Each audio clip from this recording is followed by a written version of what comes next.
ఇనుము, ఇంధనాలు, oil, beverages ఇవన్నీ కూడా చాలా అద్భుతంగా ఉంటుంది చెప్పచ్చు. వస్త్ర వ్యాపారులకి ఇది చాలా యోగకరమైనటువంటి వ్యాపార కాలం అని కూడా చెప్పవచ్చు. వ్యవసాయదారులకి చాలా అనుకూలమైనటువంటి సమయం. విద్యార్థులు, మీరు విదేశాలకు వెళ్ళి చదవాలనుకున్నారు, మీరు ఎంచుకున్న యూనివర్సిటీలో మీకు సీట్ దొరుకుతుంది. లేదా మేము విదేశాల్లో చదువుకున్నామండి, మంచి ఉద్యోగం అవకాశం ఉంటుంది. మేము వీసా స్టక్ అయిందండి, వాళ్ళకందరికీ వీసా స్టక్ అయ్యి విదేశీయ యానం చేసే, సముద్రం దాటే ఒక అవకాశం కన్యా రాశి వారికి ఈ సంవత్సరం కలుగుతుంది. ప్రయత్నం చేసేవారికి. నాకు సంతానం కలగలేదండి చాలామందిగా ఉన్న వాళ్ళకి ఈ సంవత్సరం మీ ఇంట్లో చక్కగా బారసాల జరిగే సమయం ఆసనమైంది. మాకు వివాహం జరగలేదండి, అద్భుతంగా స్త్రీ పురుషులు ఇరువురికి గెట్ రెడీ, మంచి వరుడు, మంచి అమ్మాయి మీకు రాబోతున్నారు. అద్భుతమైనటువంటి వివాహాలు జరగబోతున్నాయి.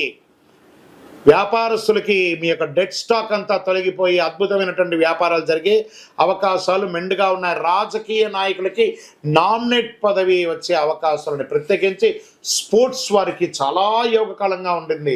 ఇండస్ట్రీస్కి మీకోసం ఇండస్ట్రీస్ టూర్, ఇంటర్నేషనల్ టూర్ కూడా మీరు వెళ్ళి వచ్చే అవకాశాలు చాలా మెండుగా ఉన్నాయి.